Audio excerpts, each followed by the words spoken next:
Omahe sopo ini Mas? Omahe pengusaha. Sudah, saya katakan rumah pengusaha. Iya, rumahnya pengusaha. Iya. Mereka berkumpul saling bersinergi, saling mengisi sehingga ini menjadi satu rumah yang bisa dimanfaatkan bersama. Nah, grand design Mas Gatot sendiri ini sebagai seorang ketua Kadin. Jadi grand design-nya begini. Pemerintah daerah Kabupaten Bojonegoro ini sudah membangun infrastruktur yang luar biasa. Benar. Artinya itu bukan tanpa tujuan. Bisa menyapa kru Iksada TV sama para pemirsa Iksada TV. Selamat pagi pemirsa, selamat pagi kru Iksada TV. Iksada TV. Susah ya Mas? Oh enggak lah. Oh, soalnya banyak yang bilang tuh Iskada, bukan Iksada karena agak susah gitu. Mas Gatot apa kabar? Baik.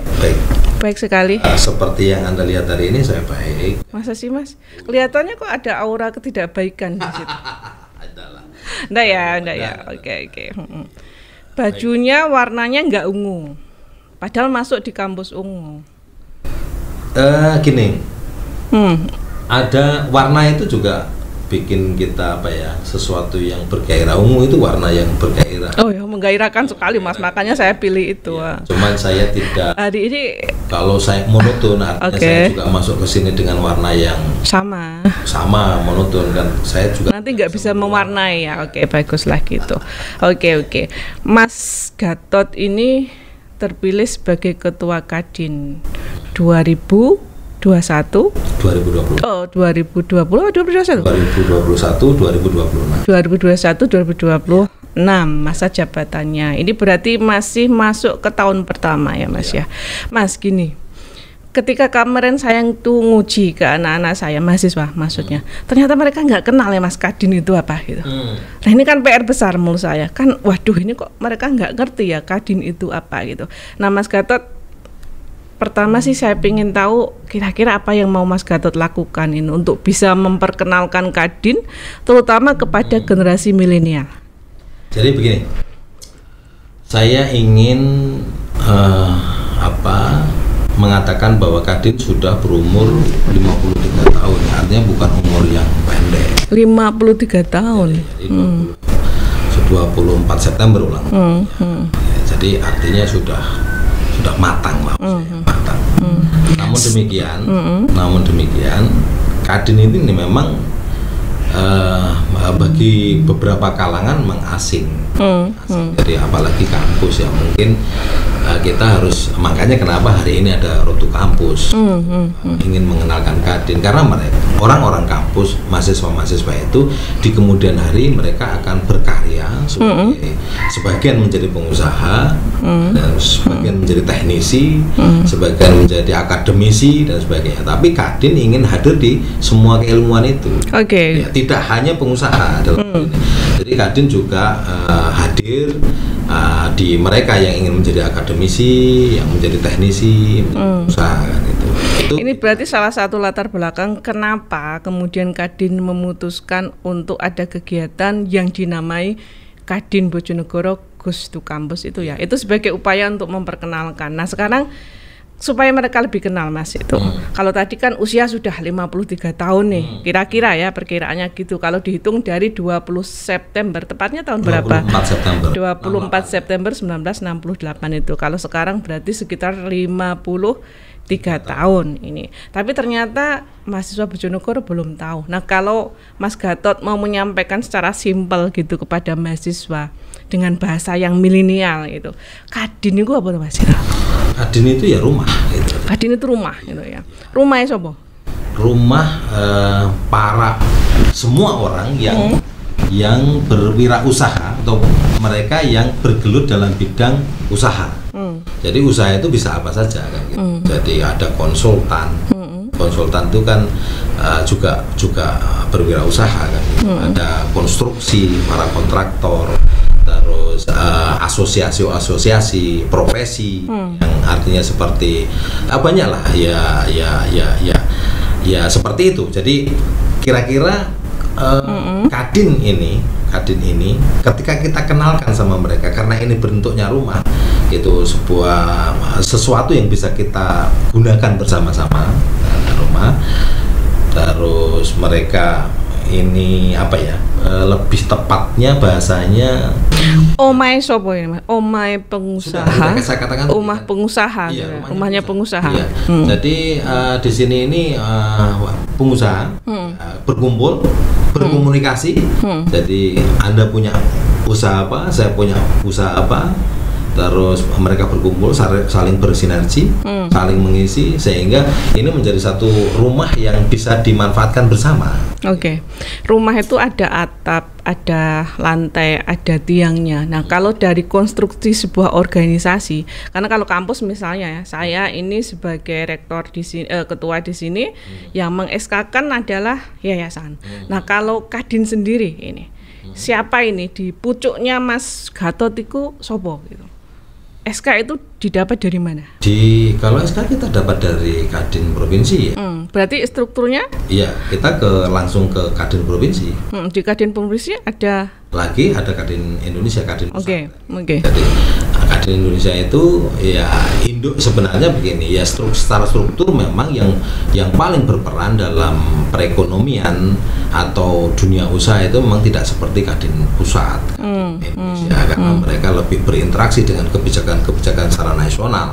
Sedang kami yang berada di daerah itu hanya ya lebih banyak kami berkutat kepada UMKM, pembinaan UMKM, pembinaan apa itu asosiasi-asosiasi di kabupaten tersebut dan sebagainya. Tapi yang jelas kami ini secara umur kalau di Kabupaten Bojonegoro, kepengurusan saya ini kalau disahkan kan pelantikannya kan juga belum kan, karena ini kan juga dalam rangka nanti sampai ke pelantikan tanggal 27 Oktober. Oke. Kan begitu. Jadi ya saya pikir inilah jadi gambaran simpelnya itu aja. Jadi kalau ditangkap ini kan Kadin itu levelingnya dari tingkat pusat, jadi Kadin Indonesia, kemudian di tingkat provinsi itu sesuai dengan nama provinsi masing-masing ya, terus kemudian turun lagi di Kadin Kabupaten. Jadi berarti Kadin ini kan organisasi di semua level ya. Iya. Di tingkatan dari nasional sampai ke tingkatan kabupaten. Betul. Ya, itu untuk kalau perannya apa sih Mas ini? Ya yang jelas Kadin itu jembatan ya, jembatan para pengusaha dengan pemerintah. Makanya mitra Kadin itu adalah pemerintah. Oke. Mitra Kadin itu adalah pemerintah, sehingga Kadin itu harus mampu mengejawantahkan, mengartikan keinginan pemerintah seperti apa. Jadi pemerintah setempat, artinya kalau kita Kadin Kabupaten Bojonegoro ya berarti pemerintah Kabupaten Bojonegoro itu ya paling tidak kita tangkap maksud, tujuan, visinya kayak apa, itu bahwa Kadin Bojonegoro harus mampu mengejawantahkan itu, sehingga ada satu kelompok usaha di sini, umpamanya contoh arahnya kepada Kabupaten Bojonegoro itu arahnya kepada pembangunan sumber daya manusia gitu. Sehingga kami harus banyak-banyak mencari referensi untuk para investor. Nah, investasi ke Bojonegoro, dengan banyaknya investasi ke Bojonegoro, harapannya adalah sumber daya manusia yang kita siapkan itu bisa menangkap peluang itu. Umpamanya nanti banyaknya pabrik-pabrik di Bojonegoro, karena kita juga punya sumber energi murah, ada gas, ada apa, itu akan kita manfaatkan. Nah, persoalannya apakah nanti Kadin Bojonegoro mampu menangkap itu? Karena yang pasti secara pemerintah Kabupaten Bojonegoro jelas harus memanfaatkan itu sebagai untuk kesejahteraan masyarakatnya. Oke, sebelum kita bicara lebih panjang lebar terkait kemitraan itu, karena kalau sebagai mitra harusnya kan pemerintah itu memberikan suatu payung hukum terhadap Kadin itu sendiri. Tapi sebelum dijawab, kita break dulu Mas ya. Nanti kita akan bicara tentang produknya apa sih, dari produk hukum apa sih Kadin itu? Apakah ada peraturan perundang-undangan yang menaungi Kadin sendiri sehingga Kadin itu bisa bergerak sebagai mitra pemerintah tadi? Kita break dulu sebentar. Untuk mengenai payung hukum Kadin itu sendiri apa enggak itu? Ada enggak itu dari pemerintah? Karena kan Kadin katanya mitra dari pemerintah itu, karena kayak misalnya notaris itu juga ada undang-undang kenotariatan. Nah ini apakah Kadin itu juga ada di sini? Jadi gini, Kadin itu cita-cita pemerintah membentuk Kadin itu salah satu semangatnya adalah gini, membuat Kadin itu menjadi fasilitator, fasilitator, terus juga bisa menjadi tidak hanya sekedar tidak sekedar bahwa Kadin ini kumpulan para pengusaha ngobrol di situ, tidak seperti itu. Jadi mereka juga memotret begitu, memotret. Kalau Kadin sendiri ya pasti dibentuk pemerintah, dasarnya adalah Undang-Undang Nomor 1 Tahun 87 itu. Jadi itulah dasar pemerintah. Cuman ya artinya memang pemerintah dalam hal ini juga harus memberikan aturan-aturan turunan memperkuat posisi Kadin di pusat maupun di daerah, sehingga Kadin ini punya penetrasi yang dalam, sehingga membuat Kadin itu lebih berdaya. Ya, oke. Karena saya sendiri sebagai perguruan tinggi juga sempat terpapar sebuah informasi itu tentang bagaimana dari Kemenristek-Dikti sendiri itu juga menuntut agar kampus itu bisa membangun keselarasan dengan dunia usaha dan industri, dan larinya adalah ke Kadin gitu. Nah ini makanya lah salah satu alasan bagi kami juga kemarin untuk menerima Kadin Goes to Campus itu, karena pasti ada satu hal yang bisa kita link atau matchkan dari kegiatan Kadin dan juga kegiatan-kegiatan dari kampus ini. Nah, dari Kadin Bojonegoro sendiri ini upaya untuk bisa membangun keselarasan antara dunia usaha dan industri dengan pendidikan tinggi itu apa, Mas?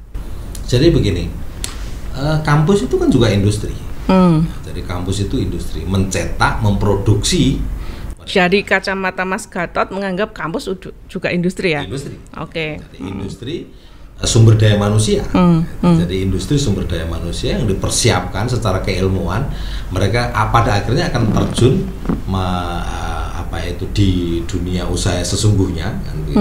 Jadi artinya ya tidak bisa lepas, ini adalah satu keselarasan antara dunia kampus dengan dunia usaha. Karena dunia usaha akan dipegang oleh orang-orang yang secara keilmuan mereka mumpuni. Tidak bisa lantas orang berwirausaha tanpa ilmu. Nah, kampus mencetak orang-orang sumber daya manusia itu untuk nantinya akan terjun ke dunia industri yang sesungguhnya. Oke. Itu korelasinya. Gitu. Jadi korelasinya lebih kepada bagaimana membangun satu generasi unggul berdaya saing kan ini ya. Tapi karena ini kaitannya dengan dunia usaha dan industri, pasti pemerintah sendiri menitik beratkan juga pada pembangunan sumber daya industri, yang kaitannya juga akan disinambungkan dengan kesiapan dari kampus itu sendiri untuk mencetak generasi yang akan masuk di dunia kerja kan ini. Betul. Gitu. Oke, kalau saya sekedar mau memberikan satu wawasan aja sih Mas. Jadi kalau di kampus kesehatan itu kami selama ini sudah membangun kerjasama itu dengan rumah sakit. Tapi kalau kampus-kampus non kesehatan memang didorong oleh pemerintah itu melalui berbagai macam peraturan, baik itu peraturan terkait perguruan tinggi sendiri atau juga peraturan pemerintah terkait dengan dunia usaha dan industri. Karena saya juga sepertinya tahu juga bahwa ada PP 41 tahun 2015 tentang pembangunan sumber daya industri. Di situ tuh mewajibkan Kadin untuk memfasilitasi mahasiswa yang akan melakukan magang atau praktek ini. Nah, kira-kira kalau menurut Mas Gatot, Kadin Bojonegoro itu sudah siap atau belum itu untuk bisa memainkan peran di sini? Karena ini sangat-sangat strategis juga peran ini. Jadi begini, kalau Kadin Bojonegoro ini setelah nanti kami dilantik tanggal 27 meskipun sebelumnya kami sudah melakukan, tapi lebih detailnya setelah nanti tanggal 27 Oktober itu kita dilantik, itu pertama yang kami lakukan adalah konsolidasi internal. Oke. Nanti kita akan rakar, kita akan kita akan menggali sebenarnya kesiapan kita itu bagaimana gitu ke depannya. Nah, rumah sakit juga industri, sama. Jadi dengan peralatan, dengan apa? Ada satu sekolah seperti yang jenengan kelola ini. Itu juga harus update kan secara keilmuan gitu. Ada ini alat baru seperti ini ya, persiapan sumber daya manusia itu menjadi penting. Sama, jadi industri juga, pendidikan adalah industri, kesehatan juga industri, jadi dunia pendidikan juga industri. Jadi itulah tujuan Kadin, agar supaya soal-soal seperti macetnya ilmu pengetahuan, tidak update-nya ilmu pengetahuan, mereka akhirnya harus harus sekolah dulu dan sebagainya, tidak ada lagi kan. Ini karena memang keilmuan itu harus update setiap saat, harus update begitu. Kalau Bojonegoro siap tidak siap, kami harus mempersiapkan diri. Oke, berarti kata kuncinya adalah saat ini sedang dalam proses mempersiapkan diri ya, untuk bisa memainkan peran ini sesuai dengan amanah peraturan perundang-undangan yang berlaku di Indonesia. Karena sepertinya kan banyak banget itu yang diberikan sifatnya amanah dari pemerintah, karena sebagai mitra itu tadi kan gitu. Nah gini Mas, ketika ada bahasa kemitraan di situ, sementara Kadin itu adalah Kamar Dagang dan Industri yang di situ wadah dari para pengusaha, termasuk juga sebagai induk organisasi dari pengusaha dan juga perusahaan juga. Dia bermain sebagai mitra, cuma dia pasti juga punya kepentingan di sini.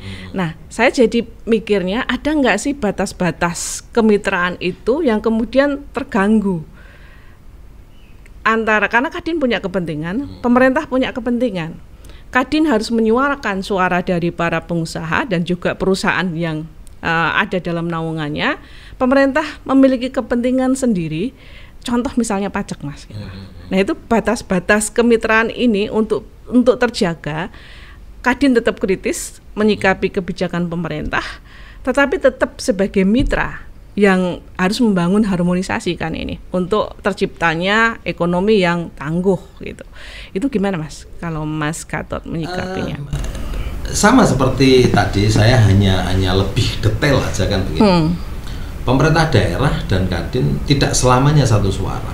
Tidak selamanya, karena apa? Karena kepentingannya terkadang harus beda jalan. Gitu. Tapi koordinatnya harus dicari. Koordinat yang bisa mempertemukan antara kepentingan pemerintah dengan kepentingan para pengusaha. Salah satu contoh yang paling nyata kalau di Bojonegoro, bagaimana serangan kepada pemerintah daerah itu tentang maraknya, banyaknya kontraktor luar daerah yang bermain di Bojonegoro, sehingga itu dikatakan sebagai satu permainan pemerintah daerah dan sebagainya. Dan mereka larinya ketika mempertanyakan itu kepada kita, kepada Kamar Dagang dan Industri, bagaimana tanggung jawab Kadin tidak bisa memfasilitasi itu dan sebagainya. Tapi kami menjawab, Kadin menjawab bahwa memang secara nyata bahwa para kontraktor kita dengan yang ada hari ini memang sebagian besar itu mereka belum siap untuk fight dengan nilai-nilai pekerjaan yang ada di standarisasinya mungkin belum memenuhi ya. Nah, ini malah saya justru tertarik gini Mas. Kalau Kadin ini sudah berusia 53 tahun, termasuk mungkin juga di Bojonegoro, harusnya kan sudah bisa memetakan apa yang akan terjadi di tahun-tahun berikutnya. Karena kepikiran pengusaha kan tidak hanya sekedar melihat apa yang sekarang, tapi dia juga punya visi kan. Dia punya visi ke depan seperti apa, termasuk menangkap peluang Bojonegoro di tahun ini yang seharusnya ditangkap di tahun-tahun sebelumnya. Makanya gini, jadi sebentar, ini harusnya kan Kadin itu mempersiapkan para anggotanya, pengurusnya yang mungkin bermain di kontraktor atau di apa itu untuk bisa menyambut peluang yang hadir saat ini gitu. Di tahun pertama, di tahun pertama kontraktor kita mungkin sama sekali tidak ada yang terlibat, atau mungkin kecil sekali persentasenya yang terlibat dalam pekerjaan-pekerjaan APBD Bojonegoro. Tapi kalau kita lihat di tahun ini sudah banyak kontraktor daerah, kontraktor lokal yang mereka terlibat kepada pengerjaan proyek-proyek APBD Bojonegoro. Itu tandanya mereka belajar mengadopsi situasi keadaan. Oh, saya kalau memang mau ikut mengerjakan proyek APBD dengan komposisi yang hari ini, saya tidak bisa memakai pola lama. Kadin sendiri punya data nggak Mas? Dari pengusaha, dari anggotanya itu yang bergerak di bidang misalnya di kontraktor siapa, kemudian dia sudah standarisasinya masuk di level mana, itu sudah ada data belum? Artinya kalau Kadin mestinya punya data, cuman kami harus mengundang beberapa asosiasi yang itu jelas anggota Kadin, karena tidak semua asosiasi itu menjadi anggota Kadin. Jadi seperti KPNC itu menjadi anggota. Kalau dari legal formal sebenarnya Kadin yang diakui pemerintah kan Mas nih, untuk menjadi induk organisasi itu. Iya. Dari asosiasi-asosiasi itu akhirnya bernaung karena tadi saya ini kan wadah komunikasi tadi, wadah komunikasi dari asosiasi-asosiasi itu berkumpul di dalam Kadin dan mereka berkomunikasi kan begitu. Itu kalau data pasti insya Allah ada. Jadi, tapi data-data itu yang lebih detail pasti yang memegang adalah para asosiasi-asosiasi itu. Kalau seperti ini sepertinya juga perlu mengoptimalkan fungsi fasilitasi dari Kadin ya. Karena ada gap nih sepertinya antara kontraktor, ini satu sisi aja, satu isu yang kita bahas. Kontraktor daerah, ternyata banyak pekerjaan di sini yang dikerjakan oleh kontraktor luar, pasti punya alasan kan pemerintah memilih itu, karena tadi kontraktor daerah kebanyakan mungkin tidak memenuhi standarisasi dan sebagainya. Nah, seandainya fungsi fasilitasi dari Kadin itu sudah optimal, mungkin tidak akan ada masalah kan gitu. Karena sebagai mitra pemerintah kan harus bisa menjembatani antara, misalnya ini kan geremengan dari kontraktor daerah. Kemudian anggaplah ini adalah, kalau Kadin Indonesia kan menganggap ini adalah pengusaha asing kan gitu Mas. Ketika pengusaha asing itu masuk ke sini, pastinya ada benturan kepentingan dengan pengusaha di Indonesia. Nah, supaya itu tidak menjadi masalah sosial, kemudian masalah yang mengganggu dari pembangunan ekonomi di nasional, kalau di daerah kan konteksnya daerah, berarti kan harus ada fasilitasi itu. Jadi di sini sepertinya memang PR Mas Gatot ke depan adalah mengoptimalkan fungsi fasilitasi dari Kadin ini sepertinya. Apakah seperti itu Mas Gatot? Jelas ya, ini kalau kita bicaranya itu baru APBD. Baru berkutat kepada konflik kontraktor yang memperebutkan anggaran APBD gitu ya. Konflik antara kontraktor luar dengan kontraktor lokal dengan pemerintah daerah.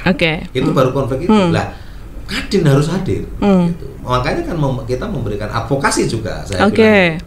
Kita memberikan advokasi. Kita tidak lantas membabi buta membela pemerintah daerah, tapi pemerintah daerah memang kewajiban kita harus kita bela. Kita belanya juga kontraktor lokal juga harus kita bela gitu. Nah, era keterbukaan hari ini siapa yang mampu menyetop? Karena apa? Karena memang orang luar bisa memotret, oh ini pekerjaan saya layak masuk ke sana, saya ikut lelang. Apa yang dicegah dari itu? Kan tidak bisa juga.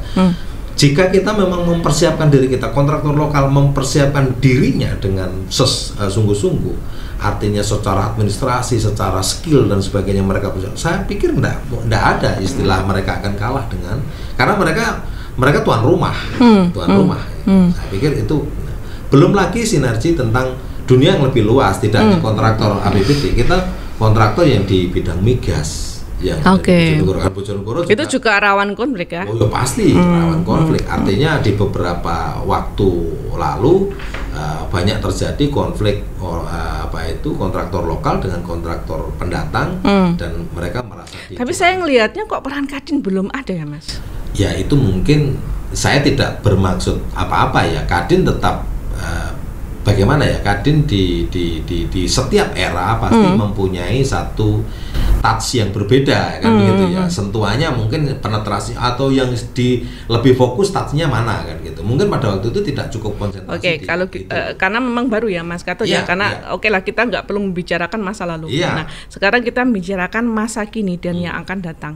Kalau dalam pandangan Mas Gatot sebagai seorang ketua Kadin gitu, dengan begitu banyak tadi udah kalau disampaikan kan, kalau saya simpulkan kan Kadin itu 3 hal besar fungsi dan peran yang harus bisa dilakukan dan juga termasuk tugasnya, dari fungsi fasilitasi, advokasi, kemudian ada karena mempersiapkan itu bagian dari pembinaan kan Mas ya. Jadi Mas Gatot harus memiliki satu kekuatan untuk melakukan pembinaan dalam tanda kutip dari legal aspeknya, kemudian standarisasinya, agar pengusaha-pengusaha yang dinaungi oleh Kadin Bojonegoro, karena bicara Kadin Bojonegoro ya, itu mereka bisa selain mampu untuk survive sebagai seorang pengusaha, mereka juga bisa memberikan kontribusi yang nyata kepada pembangunan ekonomi di daerah kita kan gitu.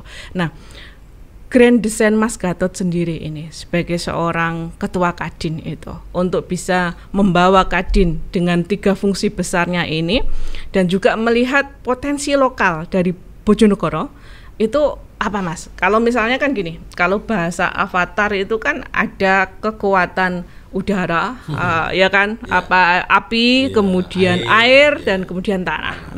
Nah, ini kan dari aspek unsur-unsur itu, karena kan di Kadin juga ada berbagai macam unsur itu. Mas Gatot sendiri mau membuat desain yang seperti apa itu? Nah, sebelum dijawab kita break dulu ya. Oke. Jadi pertanyaan saya tadi bukan pertanyaan berat kan, saya tahu untuk seorang ketua Kadin Bojonegoro yang terpilih secara aklamasi kalau tidak salah kemarin. Iya. Ya, oke. Mohon Mas. Jadi grand design-nya begini. Pemerintah daerah Kabupaten Bojonegoro ini sudah membangun infrastruktur yang luar biasa. Artinya itu bukan tanpa tujuan. Ada satu jembatan penghubung provinsi, terus ada jembatan-jembatan lain yang dibangun antar kabupaten, terus ruas jalan diperbagus, infrastruktur itu bukan tanpa tujuan. Pasti ada grand design mereka, pemerintah daerah yang mungkin itu menjadi satu pemikiran dari Bupati Bojonegoro, Bu Ana Mawana, untuk membuat Bojonegoro ini menjadi satu sentra kawasan, sentra kawasan, sehingga menjadi satu kabupaten yang menarik, molek, sehingga kabupaten-kabupaten di sekelilingnya akan melirik apa yang mesti saya harus tanam di Bojonegoro. Ya, untuk investasi ya. Nah, Kadin ya harus mengimbangi itu. Grand design Kadin adalah mempersiapkan sumber daya manusia, karena Kadin tidak punya duit. Yang punya duit adalah pemerintah daerah. Gitu. Kita nggak punya duit, kita mempunyai sumber daya manusia. Sumber daya manusia itulah yang akan kita persiapkan untuk menyongsong itu. Untuk sekarang mungkin Kadin nggak punya duit Mas, tapi karena ini adalah wadah dari para pengusaha yang mereka itu pasti punya uang. Berarti ke depan kan ini bisa lah kalau Kadin itu tapi punya. Kan itu baru sifatnya baru personal. Artinya setiap personal yang berada di Kadin berduit kan, begitu aja. Tadi artinya secara kelembagaan Kadin tidak punya duit, yang artinya karena kita juga nggak punya bendahara. Saat ini belum punya duit ya. Belum punya duit.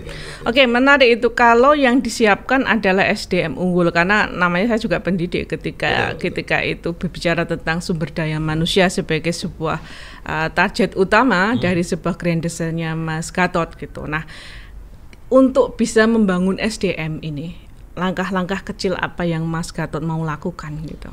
Salah satunya Goes to Campus. Salah satunya. Karena apa? Karena yang kita persiapkan adalah mereka-mereka yang setengah tahun lagi, yang 1 tahun lagi, mereka akan terjun ke sana. Jadi ada banyak ya dari kru kita, pengurus kita, seperti mereka yang secara keilmuan, dia menguasai ilmu desain, bagaimana itu dan sebagainya. Itu salah satu dari keinginan kita agar menyiapkan sumber daya manusia. Yang jelas apa yang sudah dibangun begitu rupa oleh pemerintah Kabupaten Bojonegoro, pemerintah daerah Kabupaten Bojonegoro, ketika tidak tertangkap oleh sumber daya manusia yang cukup, maka itu akan menjadi sesuatu yang muspro. Ya jalan halus ya akhirnya hanya buat balapan begitu aja, jalan mulus ya akhirnya hanya untuk nongkrong-nongkrong sore dan sebagainya. Tidak tertangkap sebagai peluang bisnis, peluang usaha yang akan memperlancar dunia usaha di Bojonegoro. Ya harapan saya di Bojonegoro menjadi kabupaten masyarakatnya yang akan energik, produktif, menangkap peluang itu sehingga mereka berkarya gitu. Oke. Kalau ini tadi kan yang dibidik adalah aspek kemitraan dengan perguruan tinggi yang ada di Bojonegoro, yang alhamdulillah juga banyak banget ini perguruan tinggi di Bojonegoro, dan saya lihatnya geliatnya luar biasa gitu untuk bisa benar-benar bisa membangun, menyiapkan SDM unggul dan berdaya saing. Nah, tapi ini kan aspek kemitraan Kadin dengan pihak luar kan gitu ya, kampus yang dianggap sebagai lembaga pendidikan lah, dialah pencetak generasi penerus bangsa, sehingga digandeng oleh Kadin dengan fasilitasinya, salah satunya kan bisa menjadi menyediakan tempat magang, kemudian juga bisa kalau di tempat lain, kalau setahu saya sih ada Kadin Provinsi Jatim kayaknya itu melakukan uji kompetensi teknis dosen. Jadi kompetensi teknis. Cuma kalau kampus kesehatan itu kan kita sudah punya asosiasi sendiri yang melakukan uji kompetensi. Nah, Kadin Bojonegoro ini kan juga bisa berarti nanti untuk menyiapkan diri sebagai pihak yang melakukan uji kompetensi teknisnya para dosen, tapi kaitannya dengan prodi-prodi yang industri dan sebagainya atau teknik gitu. Nah, kalau Kadin sendiri untuk melakukan pembinaan secara internal gitu Mas, karena sepertinya ini belum tahu potensi dari para pengurusnya itu. Nah, untuk bisa mempersiapkan agar pengurus Kadin, pengusaha-pengusaha yang memang menjadi Kadin itu mampu untuk survive tadi, kembali di awal yang saya tanyakan, dan juga mampu menjadi mitra pemerintah, itu apa yang mau Mas Gatot lakukan gitu loh kepada mereka gitu. Jadi begini, Kadin ini dengan segala problematikanya mengajak seseorang untuk menjadi pengurus Kadin aja tidak mudah. Artinya banyak orang mau, ada banyak orang mau, tapi kita pasti akan menimbang apakah seseorang itu mempunyai satu skill, satu pertimbangan bahwa oh dia layak masuk di sini. Nah, dengan berbagai pertimbangan yang sudah ada dari berbagai macam masukan dan sebagainya, kami memilih sekian orang ini untuk menjadi pengurus. Harapan saya pengurus-pengurus ini pengurusnya jelas heterogen, ya. Banyak dari berbagai bidang keilmuan di dalamnya. Pengusahanya juga macam-macam, ada kontraktor, ada ini, ada itu pasti. Nah, kita ini tidak bisa serta-merta bahwa pengurus ini akan on the track semuanya nanti. Oh ini sudah tahu, tidak bisa begitu. Mas contoh untuk urusan ekspor begitu aja. Kadin ini kan juga salah satu pelopor ekspor, pembinaan UMKM yang akhirnya mampu berdaya saing sampai ke ekspor. Begitu. Nah, produk-produk Bojonegoro ini ya banyak yang mampu bersaing di ekspor. Kerajinan tangan di Kasiman, di Margomulyo, terus ada di Gondang, itu kan juga berdaya saing ekspor. Nah, cuman kan kita kriteria barang yang mau diekspor itu sampai seperti apa, itu Kadin yang akan mempersiapkan itu. Nah, oke. Berarti ini kalau saya tangkap ya, berarti Mas Gatot mau melakukan semacam sosialisasi ke pengurus, tapi sesuai klaster pastinya ya. Jadi misalnya klaster industri kreatif, klaster industri misalnya untuk ekspor, atau karena mereka juga tidak selalu, misalnya pengusaha pengen ekspor kan juga tidak selalu ya. Mereka bisa bermain, enggak, aku enggak mau ekspor karena ribet dan sebagainya. Berarti Mas Gatot akan buat klasterisasi itu untuk kemudian ada sosialisasi terkait mungkin pertama legal aspeknya ya. Jadi karena ini dengar nih isunya itu para pengusaha itu juga tantangannya kan banyak Mas. Selain pertama pajak, mereka juga harus mempersiapkan diri untuk, karena ya namanya pengusaha harus taat pajak juga kan.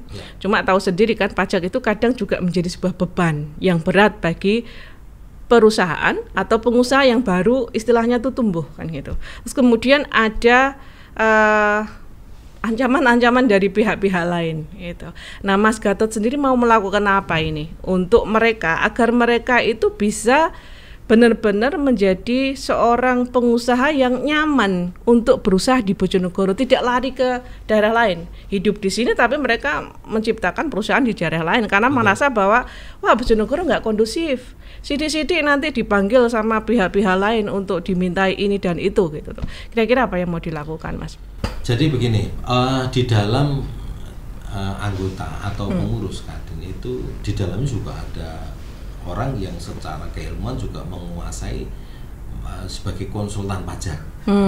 Jadi kita juga merekrut mereka. Karena banyaknya pengusaha tadi. Pengusaha pasti bersinggungan dengan dunia pajak, bisa tidak. Jadi pajak yang bagaimana pajak yang benar, pajak yang bagaimana mengatur pajak agar negara tetap mendapatkan apa itu haknya. Tapi sebagai pengusaha kita juga tidak sebagai sapi perah. Oke. Berarti di struktur organisasi Kadin Bojonegoro sendiri itu sudah mulai disiapkan ya. Misalnya Mas Gatot dibantu dengan tim gitu. Namanya apa Mas? Wakil ketua gitu ya. Wakil ketua umum. Ada WKO yang mereka memang sesuai bidang masing-masing gitu ya, sesuai dengan kebutuhan untuk bisa membackup agar tercipta usaha yang kondusif ya, iklim usaha yang kondusif di Bojonegoro supaya benar-benar produktif kan katanya kan gitu ya. Betul. Oke. Terus lagi tadi saya mengutip satu pertanyaan yang akhirnya bahwa dunia usaha yang kondusif bagaimana, dunia kondusif yang tenang bagaimana, yang butuh sinergi. Makanya kami Kadin akan melakukan tidak hanya Goes to Campus, kami juga akan melakukan pendekatan komunikasi dengan mungkin aparat penegak hukum atau mungkin kita ke Polres, kita ke kejaksaan agar supaya kami mendapatkan satu iklim bahwa kami dijamin bahwa kalau kalian mau tenang, kalau kalian pengusaha mau benar kayak begini rambunya dan sebagainya, sehingga tidak ini menjalankan lagi, fungsi fasilitasi kayaknya menjalankan fungsi fasilitas ke mereka yang bergerak di bidang usaha masing-masing. Itu pasti akan kami lakukan di waktu dekat, sehingga kami memperoleh, karena begini, dunia usaha itu tidak bisa lepas dari jaminan ketenangan. Kenapa?